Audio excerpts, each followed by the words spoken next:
Let's see. Do you guys see my next slide? Yeah. Or are you okay? I don't want that. Let's see. Switch the screen I'm sharing. I can do that.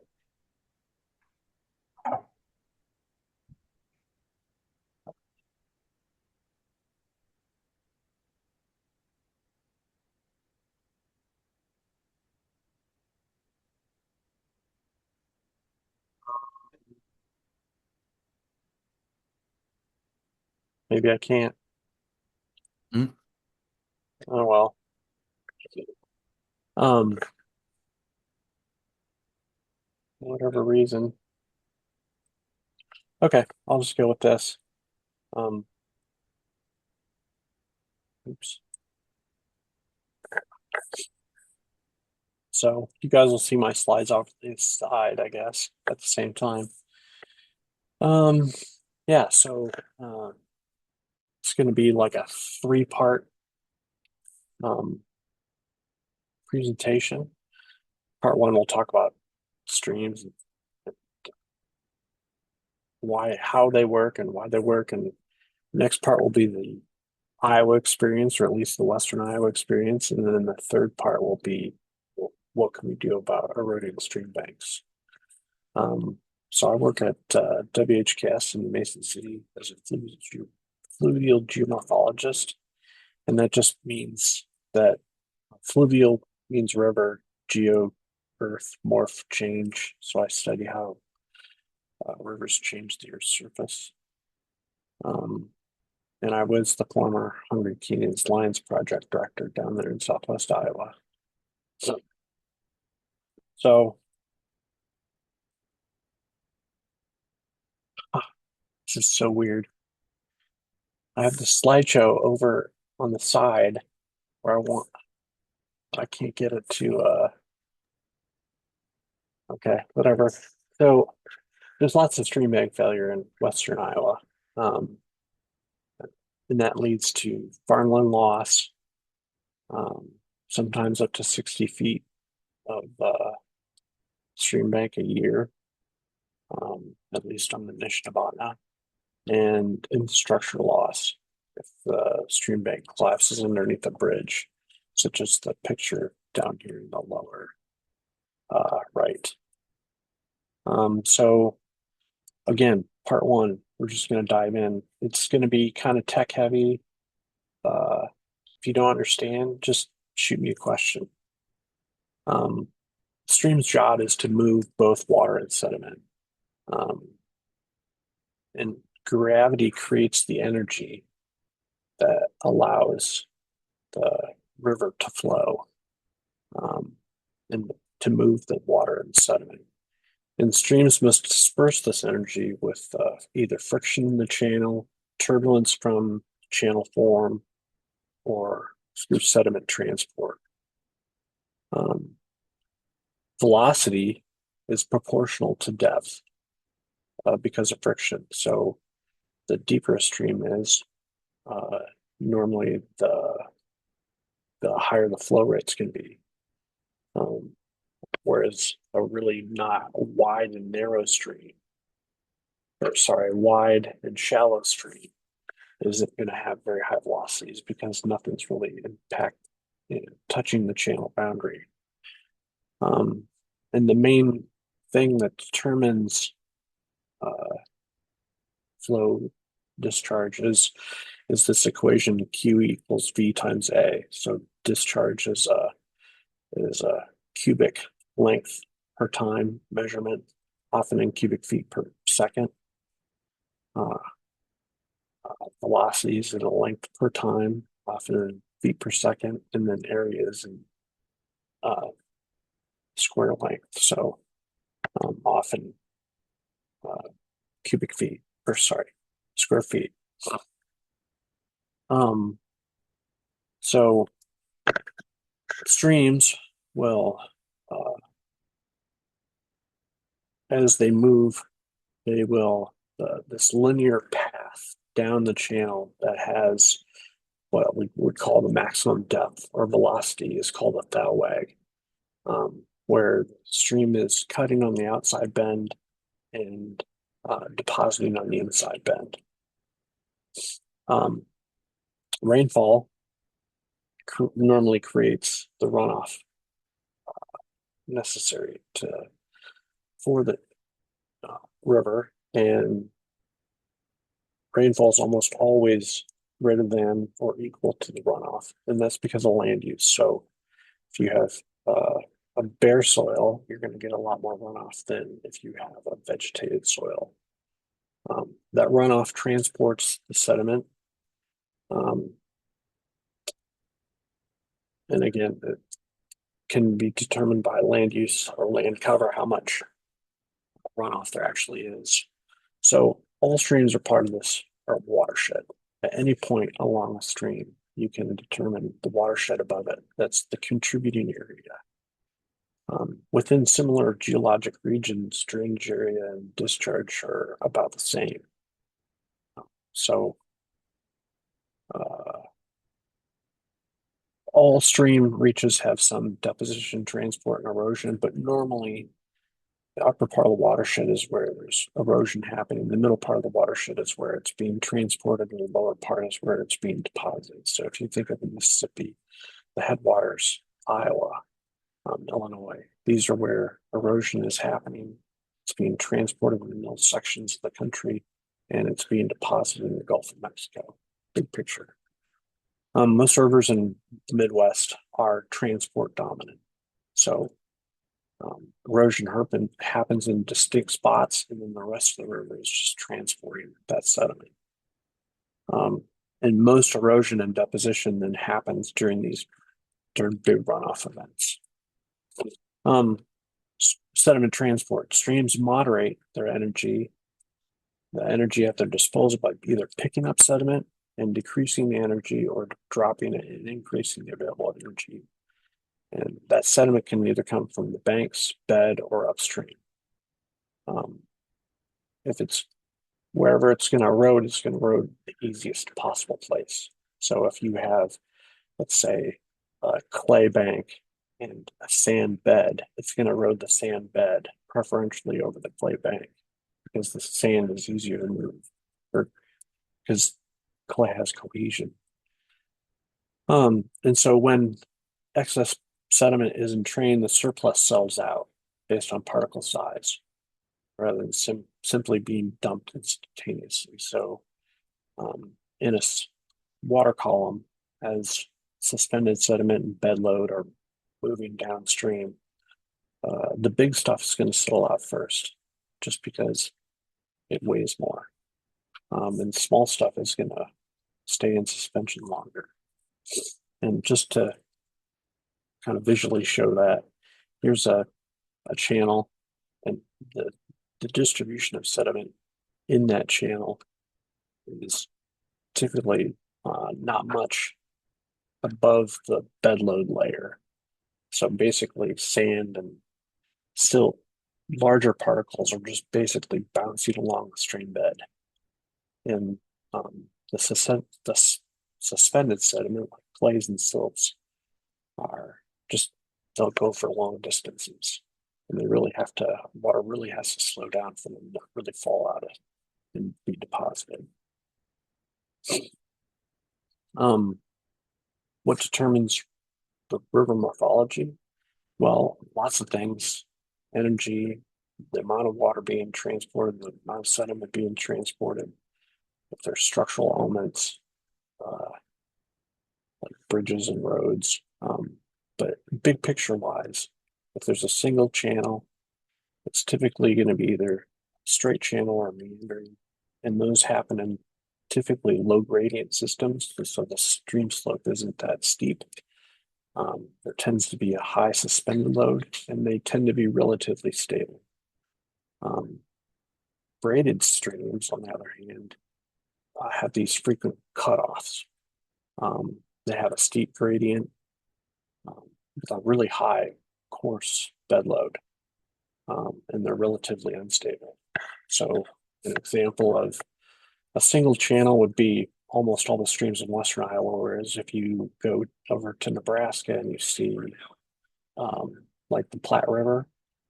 That's an example of a braided stream. It has so much sediment in it that it's constantly where the bars where it's being deposited, where it's eroding, is constantly changing.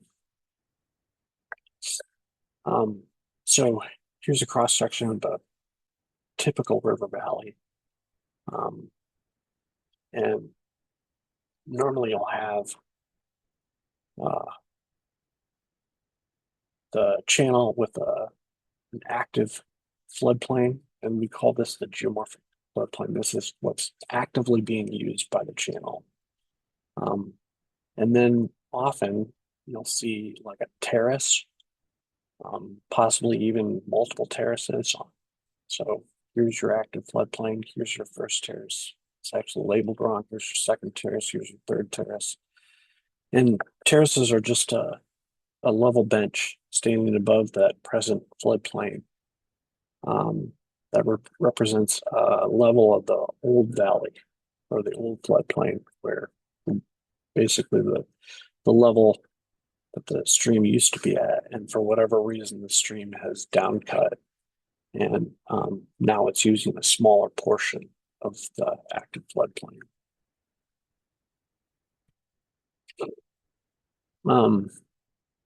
Floodplains are just that. They flood. They are the level land that becomes submerged during floods.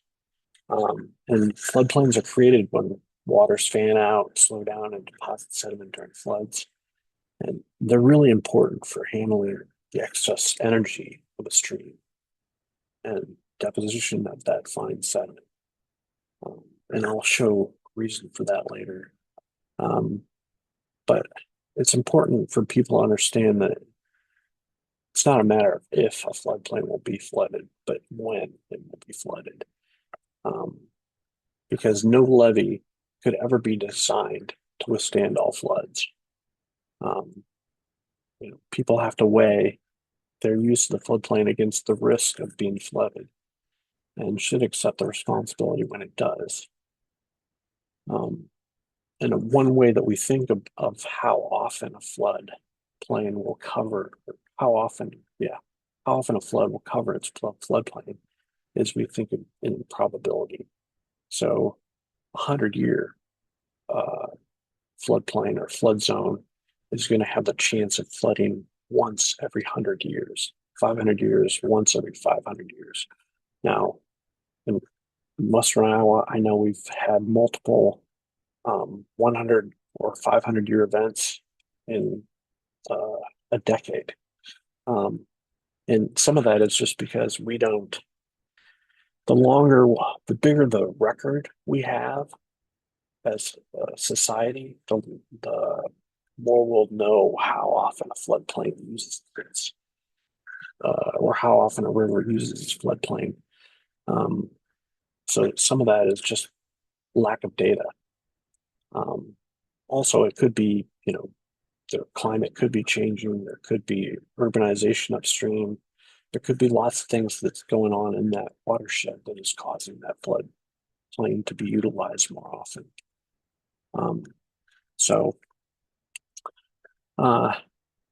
Now, talking about floodplains and why they're important,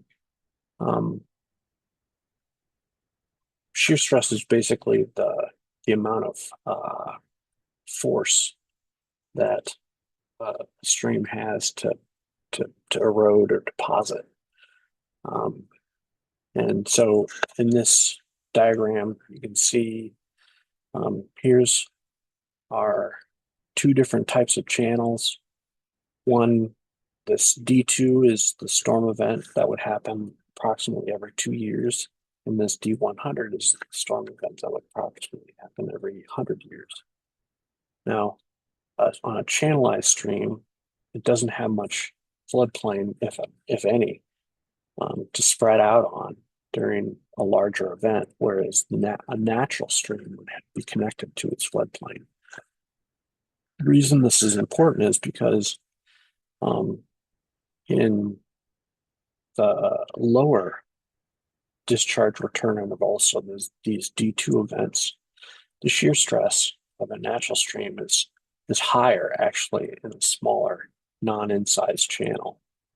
But then during a flood, it spreads out. And so the shear stress stays lower compared to the shear stress of a channelized stream. And that's, again, relating back to the fact that velocity is proportional to depth. So the faster the water is moving, the more more likelihood that it's gonna have higher velocities, more erosion, and it's just not being able to spread out and affect a larger area. So a few words about stream stability here. Streams seek an energy equilibrium where sediment deposition is in balance with erosion. This is stable when the relationships between water and sediment are fairly constant, even if the channel is changing. So streams in western Iowa, like I think of the Nish, it's constantly moving. Streams are, it's moving side to side, laterally meandering. It's eroding one bank, depositing on the other. But I would call it a stable channel. Meandering and streambank erosion are natural processes, even for healthy rivers. And meanders gradually move down valley as those outer banks erode and the inner banks deposit. So localized instability isn't always like an eroded stream bank, isn't always a symptom of this unstable stream that's just totally out of whack. Typically, it's the stream might be stable. It's just one specific spot is eroding in a place that humans don't want, and then we go try to stabilize it. But overall, the stream itself is actually stable. So the definition of stability kind of depends on your perspective. It can be geologic, long, big picture, long term, or historic, over the lifetime of people. But often a lot of people think of it as, over an event, or even engineers like to think of it as, is this going to be stable until I retire? So one thing that I really find helpful to think about as far as when we're trying to think about stream stability is this, what's called Lane's equation. It's in the form of a chart here. It just shows sediment on one side and water on the other. So sediment discharge, it's the amount of sediment times the size of the sediment, is proportional to the amount of water, Q, times slope, or the steepness of the stream. So if we weigh down this side in relation to this side, what you're going to see is that scale is going to go this way, and we're going to get aggradation or lots of deposition. And if we weigh down this side in relation to this side, we're going to see this scale go this way. So we're going to get more degradation. The stream's going to erode a lot more. It's going to downcut insides. And so here's some examples of that. We'll get degradation where if we build a large dam, it'll decrease the sediment load. And so basically the water is clean and it's not carrying sediment. And so it's more likely to erode. Another thing would be, hold on for a second.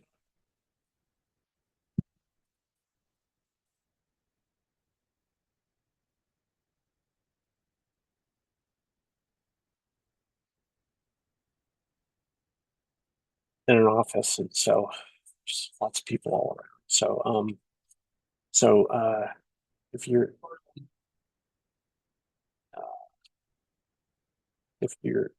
have urbanization and you're increasing the amount of runoff that's coming off an area, you're more likely to have erosion downstream. On the other hand, aggradation. Let's say we decrease the amount of runoff because we've got a large dam stream, then we're more likely to deposit sediment downstream just because there's not enough water anymore to carry the same amount of sediment or the same size of sediment as was being carried previously. So the channel response is always a function of the boundaries. And one thing I want to focus on here is the rule of thumb is if the stream bank toe is stable, the bank above is stable.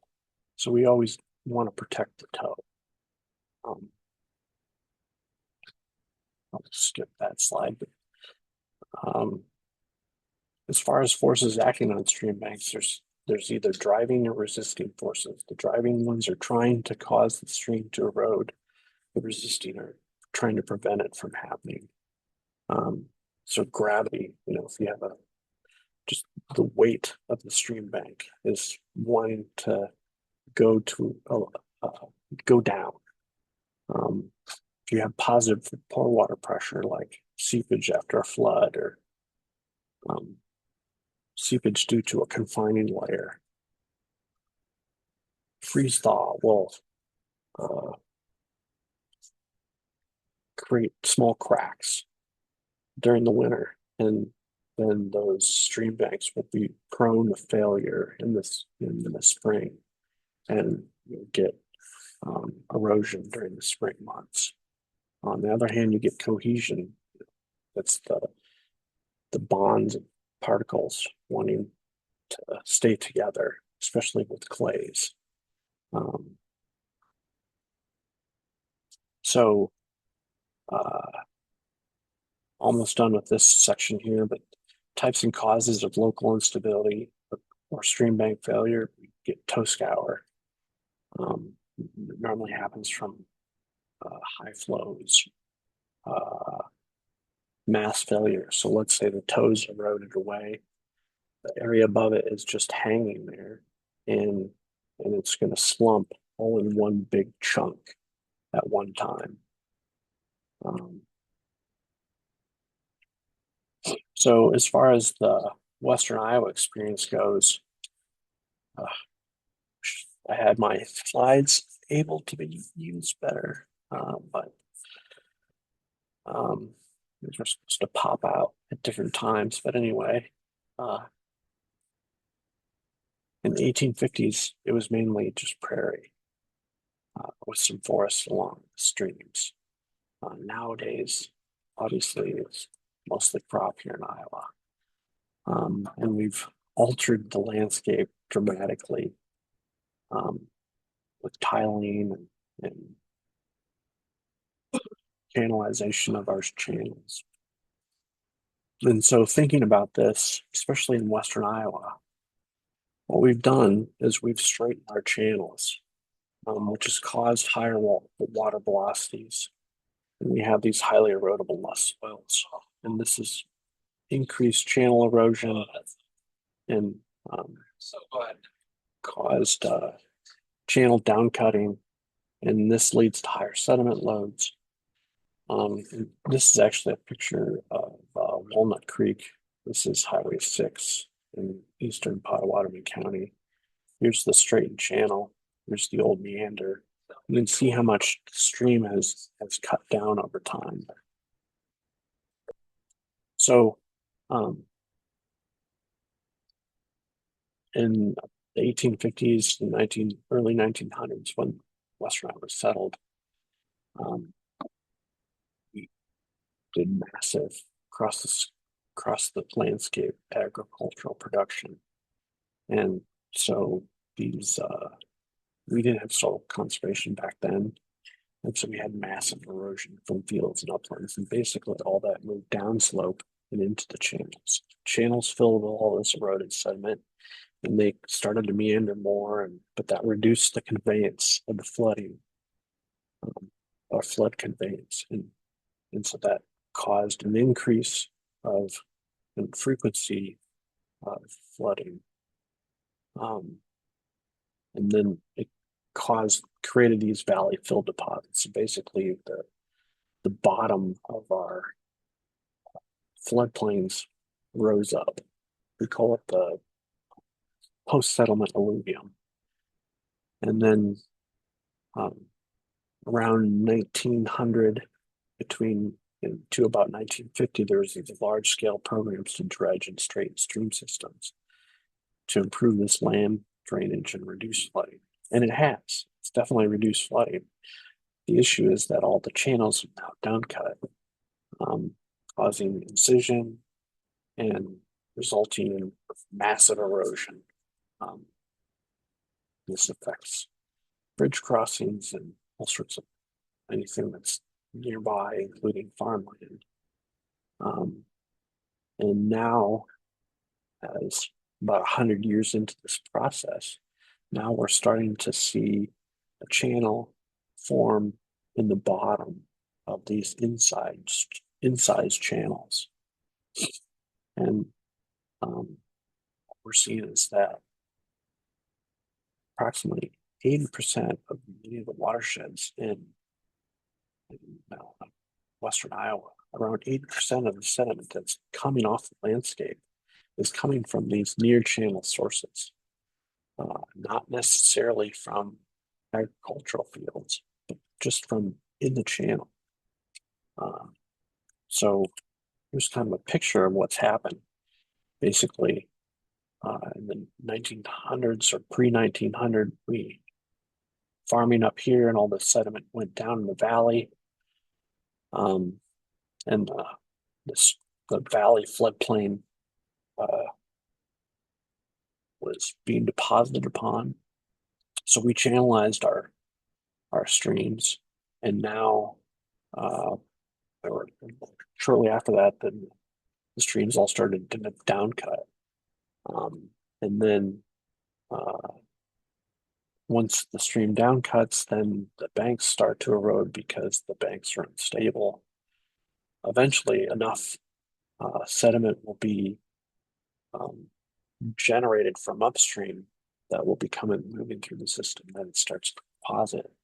And then eventually we'll get back to this quasi-equilibrium. So it depends on your watersheds, where in the watershed you are, which stage you're in.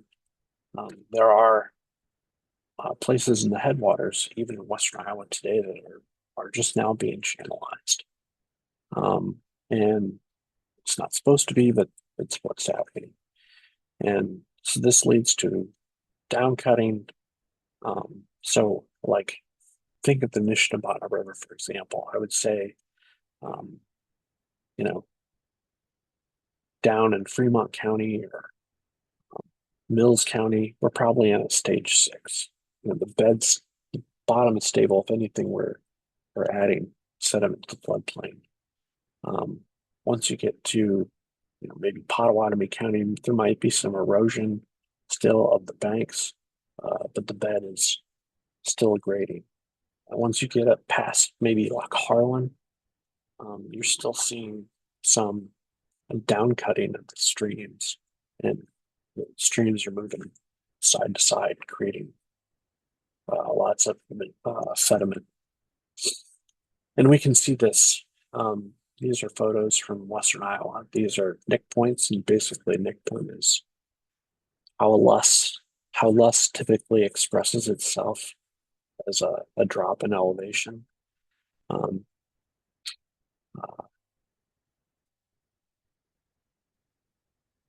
As that drop in elevation passes, then it'll affect the channels.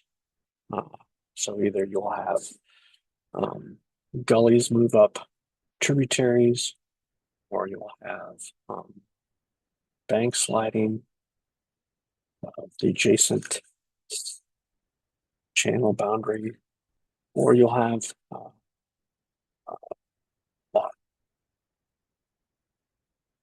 effects to infrastructure. So for example, this one is Mosquito Creek, the original bridge, was probably this red line. And then as the channel down cut and widened, they added extensions to the bridge. So now what can we do? There's lots of reasons for stream restoration. But the main one in Western Iowa is just to protect land on or near the floodplain. And what I'd like to recommend for everyone who's really interested in diving deeper in what kind of things they can do with their land, to look at the Iowa River Restoration Toolbox. The web address is right here. But what it does is it's basically a spreadsheet format, and it assesses instabilities and applies the best practices for what you can do to stabilize your stream. And it also assesses whether there's actually a real problem to begin with, or if it's just a localized thing. And the approach is grounded in understanding of the conditions of natural Iowa streams. And all stream projects are going to require some kind of permitting. If you've worked through the Iowa River Restoration Toolbox, that permit process will likely go much faster, and hopefully improve project success. I'm going to show you a bunch of pictures here of different practices that you can use to stabilize streams, but most of these involve multiple practices, most successful projects. So grade control, you can either have, all these are different types of structures, and I'm not going to really get into detail what they look like, but there's lots of structures in Western Iowa, and most of them are grouted grade control structures on the downstream side of bridges. So this is like a rock riffle. When you have big rock, you can do something like this. When you have big rock, you can use this is a cross vein. Basically, flow is kept in the center of the channel. The banks can't erode because of the big rock. Here's a rock arch rapids dam removal. But in Western Iowa, we've got all sorts of these projects all over the place.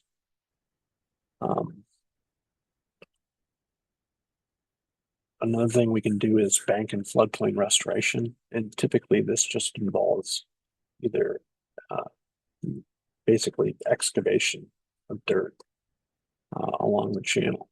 So either sloping the bank, providing a bankful bench, or like in this case, this is a two-stage channel in this picture behind, where the channel on either side has been excavated out, and now the stream has room to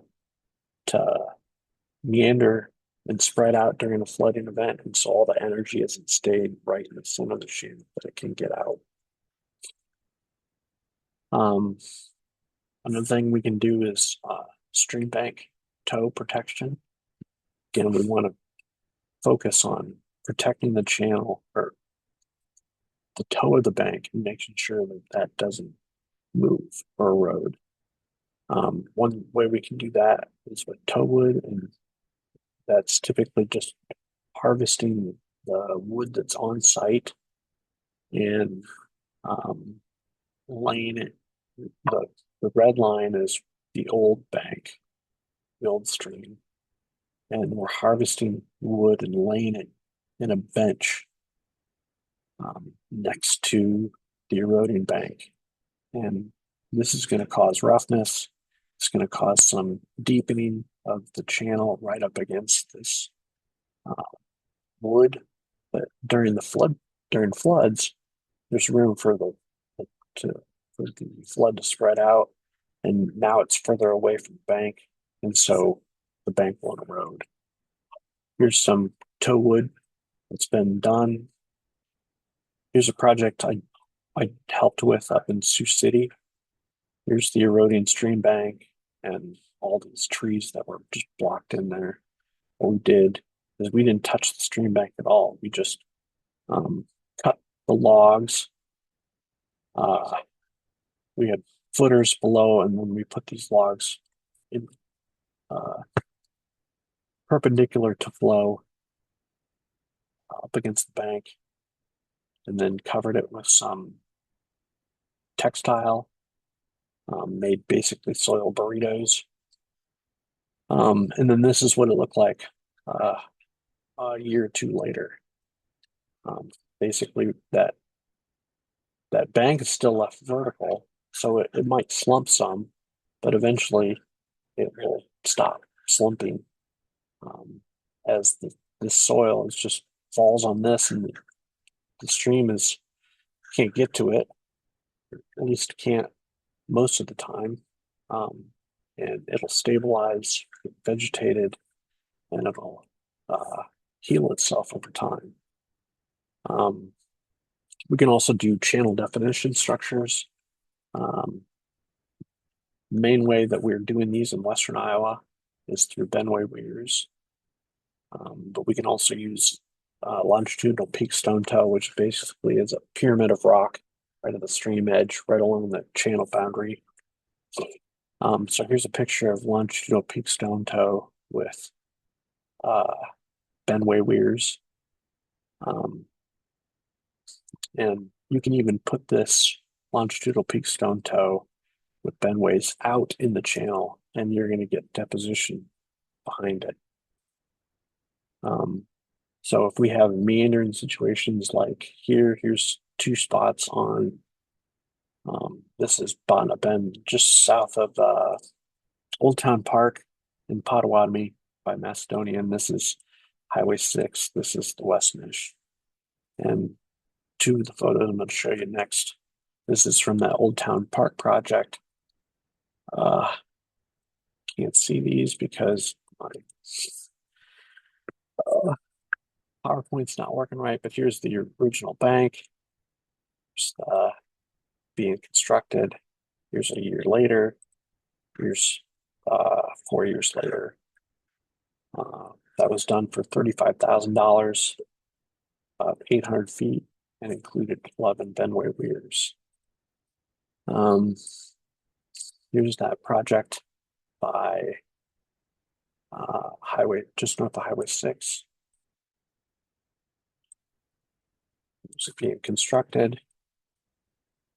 Here's a year later, and here's 4 years later. We did 1,350 feet in 21 Benways. Here's another project on Botna Bend. This time we used some logs. Tried to cheapen it up a bit. And this is in April 2016, and this is, 6 months later. And I think it's still holding fine. And the last one I'll show you is this one. I actually have some video of this site. I'm going to be standing here in the video. But here it is after construction. And then this is about 6 months later. So this is not of that site, but it's a really similar site, 2 miles upstream. So let me just show this picture. You've got all this. This is during the flood event here, I don't know, 4 years ago or something. And you can see all this high velocity water is right up against the stream bank because it's able to carry these really big pieces and chunks of ice and debris. Whereas this is all moving slower and there's less debris in it. So this is the high velocity area. Well, downstream, so I mean, we're talking about this site right here. This is what it looked like at the same time. All that high velocity water is out in the center of the channel because these benways are up against the bank and preventing the really high velocity, deep flow from impacting the stream bank. So you're not going to have erosion here. Okay. John, we didn't Were you showing a video? We just see the PowerPoint. Oh, you didn't see the video? Nope. Can you see it? No. That's so weird. I don't know what is going on with my computer. You didn't get to see either video? Nope. Oh man. Here, let me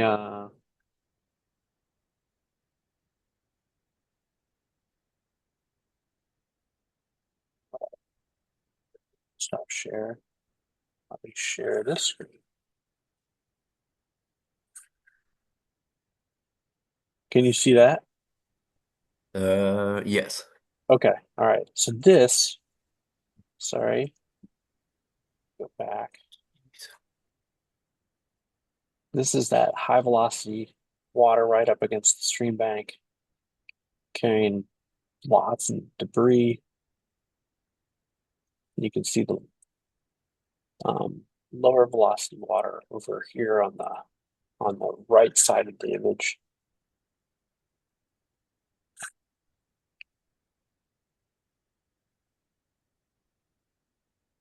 So then 2 miles downstream, where I showed that last project photo, you had this.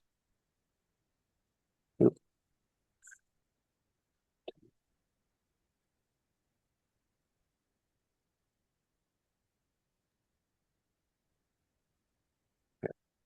Guess every time I close it, stops. So now, because we have these bendways along the stream bank here, flows a lot shallower. That dowag, that deep part of the channel, is right up against the stream bank, and we've got all the high velocity um, water that's able to carry all this large debris out in the middle of the channel, and so there's not stream erosion happening on the channel boundaries anymore.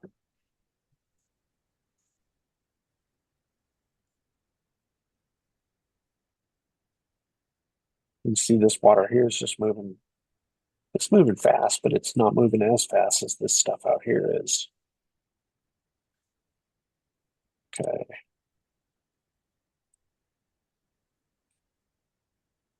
And that is the end of my presentation.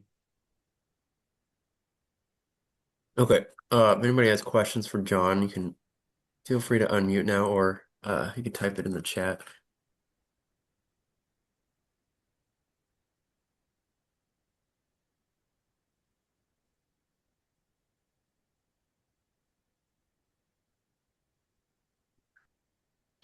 All right. I guess you're up, Adam. Hey, all right. Well, I will try to expand upon a little bit on what you talked about. I think that's a really good overview of the practice as a whole, what you've been doing over the last, many years in the Nish and the Western Iowa area, and maybe kind of some of the work we've been doing here recently. I'll go through that builds on that. So let me see, get my screen up here. And hopefully you guys can see all that okay. Yep, looks So great. So yeah, no, good morning, everybody. My name's Adam Rupe. I'm a environmental planner, project manager at JEO Consulting Group. We're working with Golden Hills and RCS. We were working directly with John about a year ago on this, and Sean and Lance asked us to kind of give an overview of the work that we're just wrapping up kind of the first phase of it. So it's kind of a good time to present it. So I'll go through kind of the project background, some of the design overview of the Streambank stabilization work, construction progress, and basically a bunch of cool photos, and then have time for any questions. And I want to point out Juan wasn't able to join today, but he's the design engineer on the project. So any of the super detailed questions might have to be forwarded to him, but I'll answer what I can. I served as the project manager, and I've got a decent amount of background in the East and West Nish, as working on the watershed plan there years ago. So it's been kind of cool to see some of that type of work get to on the ground work. And for me, that's kind of where this really began. So we worked on the watershed plan as part of the Iowa watershed approach years ago, finished up that plan in 2019. And one of the recommendations in it, the ideas that came out of it was applying for an RCPP project, which Golden Hills successfully got that through with NRCS in 2022. And it's got a lot of different components to it. I won't go through all of them. But the one here for today is the Streambank Stabilization. And then, so a little over a year ago, we were hired to get design on like the first group of the project sites, and that's what we've got construction completed today. So kind of our role in that project is the design and construction. So survey, engineering, permitting, and then as it goes out to construction, observation, and as-builts to help it to get the NRCS sign off on it, as we are required to follow NRCS design standards on it. We're following Conservation Practice Standard 580, which is stream bank and shoreline protection, which has been great to work under because it doesn't tie your hands down real tight with lots of different requirements. But that's a different kind of challenge then, where you've got to because you have so many different options available, and because a stream bank stabilization is kind of a still an emerging science, emerging practice. There's a lot to go through to make sure you're doing the right work. And we were able to build on a lot of the work that John Thomas has led over the years there. Good ideas, what's successful, what isn't successful in those watersheds. So, but still not a straightforward, just copy and paste design process. One of the things that has made this successful and is kind of what the RCPP process is built around is that multiple partners. There's lots of communication between all the partners. It's very critical to keep that going throughout the process, and that's ultimately what leads to success here. You'll see, JAO down here, we are contracted directly with Golden Hills, but they're partnered with NRCS, with the local offices. A local office and also with the state office is kind of overseeing the overall RCPP project. A lot of our design requirements and review, though, is going through the state engineer within RCS. We've had to have tight communication with them.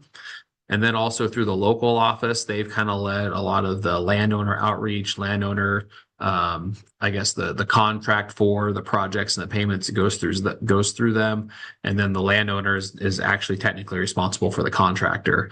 As we've worked on these projects, we don't have any direct control of the contractor. We go out and during the construction, help them build the project to the design plans, help them work through any issues. And then ultimately we go through and we ensure the project was built to an adequate standard.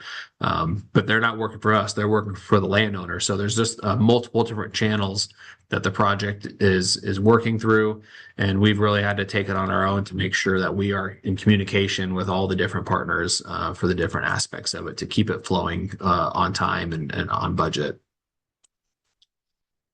And so why, I guess, have what could be considered a convoluted communication process? Well, ultimately, it's helping us get more work done on the ground. You see in this project schedule here, which is just kind of a general timeline, we've got 3 different groups of projects. Well, each one of those groups is essentially like a package of different multiple project sites, potentially multiple different landowners. So instead of going through individual contracts of design and engineering and then construction all through different owners and different funding agencies, this is all able to be packaged under one, basically like a batch and build type process, but for stream bank stabilization. So overall, I think that it helps improve the efficiency, and we hope it helps improve the experience of the landowner too, so they can just sign up and get it all done. You'll see this first group of projects, which is what I'll talk through today. We finished up construction and did final walkthroughs. All the payments, all that kind of stuff should be wrapped up now. Finished that up. We've started construction or design on the second batch, and we will be starting design and construction of the next batches next year. We anticipate. So we're moving through there's a lot of moving parts, but it's really excited to see this first batch essentially done. So that first group of sites, or that first batch of sites in you can kind of see them on the map here. Let's see. Get this off. All right. So yeah, nearby Hancock, along the West Nishnabotna River that runs through there. And really there's the 3 sites in group 1 totaling around I think it was around 3,000 or a little over 3,000 linear feet total grouped together. But all 3 sites have tall, vertical, severely eroded banks, kind of your typical Western Iowa stream bank erosion issue, eroding into the landowners' fields. We had measured on Google Earth, approximately 44 feet of erosion at one of the sites that we were able to measure through historical aerials. And that sedimentation, besides the loss of farm ground, that sedimentation and water quality impacts are pretty significant, both locally on site and then further downstream, as John talked about. So this is just a picture of those existing conditions there. Yeah, the tall banks, pretty much no vegetation along there. Very easy for the banks to slough off, to erode, for that loss of farm ground. Obviously dangerous for the farmer as he farms nearby them as well.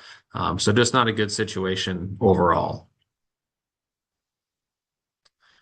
So out of the 3 sites, I wanted to kind of walk you through what the design looks like on one of them. So this is that middle site, the biggest one on there, and it was a pretty typical for what we're doing for these sites. So it's a good example to show. So this is the big river bend there. You can see the water's flowing on this for approximately from left to right on here in the river. And then you can see on the design plan here where we've marked out some of the different structures. So both at the beginning and at the end of the project, we wanted to install rock keys. That essentially ensures the design itself, what we get constructed, is protected should the river try to flank around that. So it offers a more robust design to protect the overall structures that we're building. Conjunction with that, just on this very upstream portion of it, it didn't quite make sense to put the bendway weirs in here, but we wanted to add a little bit of slope protection, and that was a kind of more of what you typically see with just rock along the face of the bank there. It wasn't quite as steep. We didn't have to peel it back quite as much, but just to provide some of that erosion protection along the bank there. So that's a little more of your typical Streambank stabilization historical, what you see. But then we start to get into some of the practices that John had mentioned. So this blue line on here is the longitudinal peak stone toe protection. I always describe it or think of it as a pyramid of rock that runs along the bank. So as the stream tries to undercut that bank there, that rock actually slumps off, self-launches and heals and protects the bank there as well. And then you don't have to put rock all the way up the face of the stream bank itself. So you provide more opportunity for vegetation and more of a natural setting, kind of a green practice have you there. Use a little bit less rock and a little more robust design. And then additionally, the bendway weirs, which really provide do the heavy lifting for pushing the thaw wag of the stream a little bit away from the toe of that bank. As John mentioned, that puts the fast, high velocity waters away from the bank. It kicks it out. It doesn't push it all the way across the river, but it does keep it off the toe. So, you'll see in some pictures and even that video that John showed, you can see a line of basically slack water that runs along it when you're watching the flows. And it's pretty cool to see that. Mention that they do get keyed into the bank to help keep them secure in place. And then they extend out into the river about the same length as they're keyed into the bank. And they can also adjust and heal. It's not all big rock. It's a mixture of well-sorted rock, or in this case, we used broken concrete for this project. And that kind of helps the structure heal and be resilient to different flows. And you also notice they are angled slightly upstream, and that's what ultimately really deflects that flow away from the structure itself. So just move through some of the pictures to give you an idea what that construction process looked like.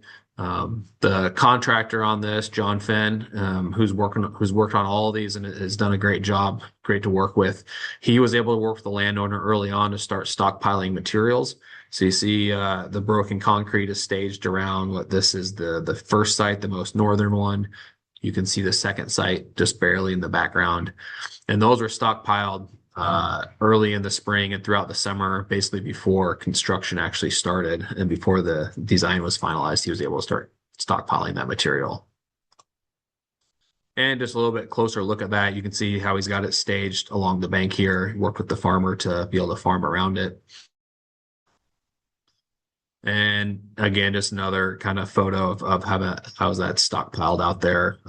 Farmers was able to farm still most of the field. It's just that area along the bank provided good access. And the way he's got that staged plays importantly into how he did the actual work itself and building everything. A couple of pictures of the rock keys. I mentioned those were upstream and downstream of the site to protect it from any sort of flanking. Basically trenched in with the excavator and then filled that back up with the rock, with the broken concrete. Fairly straightforward process on that, just making sure they're at the right angle and the right place and the right amount of mass that's there to provide that protection. That all gets reburied. You don't ever see it. So after he gets those installed, one of his first, the big efforts is benching the stream bank. So the original ground surface is, you kind of see this line of vegetation here. That's the original ground surface. He comes in and removes a good chunk of the immediately adjacent bank. Here you can see is exposed and it's stockpiled just up on top and creates a mound. It looks like kind of like an artificial levee up top here. And that gets him low enough down. He can run his equipment along here. He gets him low enough to actually start doing the in-channel work itself. You can see him tracking along there. I think this might have been one of the pictures that you sent us, Lance, from your kayak while they're doing the work on that first site. You can see here he's placed some of that toe protection in there. You can see part of it, some of it's buried, because once that pyramid of rock is built, eventually they can angle the bank back into a stable slope instead of that vertical bank above it. And you can start seeing some of that here. So tracking along that bench, stockpiled material behind him that he removed. And then this is where I think is kind of cool to see how he does his work here. One excavator along that bench, another one up on top of that pile of dirt. And then that one's reaching over, grabbing all that stockpiled broken concrete material. And yeah, you can kind of see here, there's some material here. Basically, he'll swing around, drop that material onto the bench where the other excavator is working. Then that excavator can grab it and use it as needed. And in this case, he's building one of the first benways on the project. So dropping that material into the river, placing it at the correct angle and length and everything. And one of the important parts on this one was to make sure that material was pressed down into the riverbed to help it lock it into place. So that was something we monitored closely to make sure that was all getting in there. The broken concrete itself, as you imagine, comes in lots of different sizes and shapes and forms. Here's one giant. It must have been some sort of piling that came from the site he was getting the material from. He's able to take that stuff, those bigger pieces, and we watched him several times basically drop it, and it breaks it into smaller, more manageable pieces. And having those different gradations of sizes helps all that stone start to lock together. So it's not just big slabs of concrete laying on the side of the bank like probably everyone has seen around. So then once he works his way all around the bank, starts to get all that placed, you can see it coming together here. This is the couple of those first benways. This is where that initial slope armoring it was placed. Again, it doesn't have to go all the way up the bank, just up high enough to protect it from some of the higher flows. And then they slope the bank back from there at a stable slope. Eventually, then it gets revegetated. You can see this is really starting to come into shape here. And then some good aerial shots of kind of what it looks like. You know, those bendways don't extend. They don't need to extend a long ways into the river, just enough to kick that thaw wag out. You can see the stone toe protection in between as it runs along the entire length of the bank, and it's partially buried. And then that more stable, I think it was a 3-to-1 slope, goes up, and then grading the rest of that into natural grade. Eventually, that will all be vegetated to help stabilization on it. And another site, this was as he was finishing up, I think maybe one of the last keys or some of the last couple structures on it. But pretty good size operation. This is that middle site. Got some good photography of it. And then that northern site that we were looking at, the stockpile of materials up here. And just a couple other images. You can see how the bendways are angled slightly upstream to help, again, push the thaw wag out.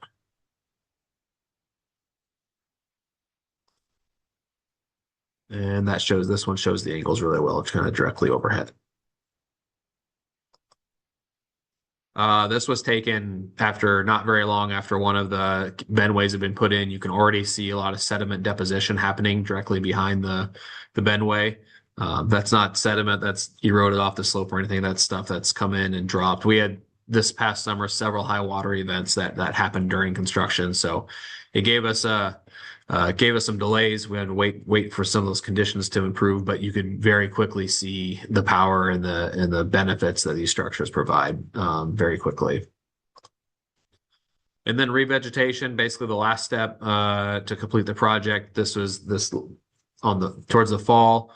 This one you can see the matting that was used on the slope portion to provide a little bit more of erosion control until the seeding took hold, and then really good establishment along the bank and the top of the bank there as well, where it's been seeded. So good progress, good work done on these sites so far. Just end real quickly here, kind of the keys to success that we had seen. So that broken concrete versus, rock riprap always comes up a lot. There's definitely pros and cons about it. It's cheaper than rock, so you can complete a lot more projects. It does potentially have a shorter lifespan, depending on the rock source you're using, on the quality of the concrete, and it can be limited in supply. But really it helps you get a lot of work done, and if you got a good supply of it, it's readily available. It's permittable. You got to make sure you follow the Corps' requirements on how it's used. But then as long as you place it right, we talked about pushing it into the stream bed, ensuring the pieces get broken up enough so that they can lock in place. You can have a good, robust design. I mentioned coordinating with all the different partners. We wanted to coordinate early and often to make sure permits got done quickly. We knew what people's constraints were with the project, landowner constraints, contractor constraints, funding constraints, all those things. And then construction oversight, making sure we are out there on site to help guide the contractor. And we also learned from him along the way of hey, if we call for something in the plans and it's just not constructible, how can we adjust that? So a lot of great lessons learned on here. Employed a lot of pieces of success, and we will be able to roll those directly into the next two groups of sites for design and construction. So with that, I will open it up or pass it back to you, Lance. Let me know if you've got any questions. This has been an awesome project to work on with everybody. So thank you for letting me kind of show some of the good work today. We do have one question in the chat. It looks like Laura responded, but somebody asked what the banks are seeded with. Laura said terrace and waterway mix, including brome, orchard grass, fescue, and timothy. And then there's a native grass buffer in the field. Could you talk about why that is? Like, I know there was a discussion about doing the whole thing as natives, but there's some concerns with that. Yeah, I don't think I was involved in that conversation, but my understanding is this, we want to make sure the seed gets established quickly, especially on that sloped area. The most vulnerable time that these sites are vulnerable to erosion and the issues is when there's no vegetation there. Obviously the rock can do a lot of good work, but you need the soil to have organic matter, have roots in it. So you want to get that established quickly and early. And then ultimately over time, I think it's great to have the native stuff in there, but that takes longer.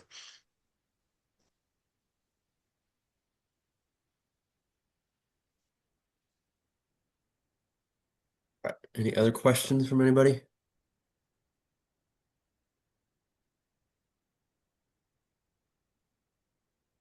Okay. Well, thanks everyone for joining. I will email out this recording later today, probably, or tomorrow, but feel free to reach out with any questions. I put the link to the RCPP webpage in the chat also. So thanks, Adam, and thanks, John. Thanks, everyone. See you later. Yeah, thank you. See ya.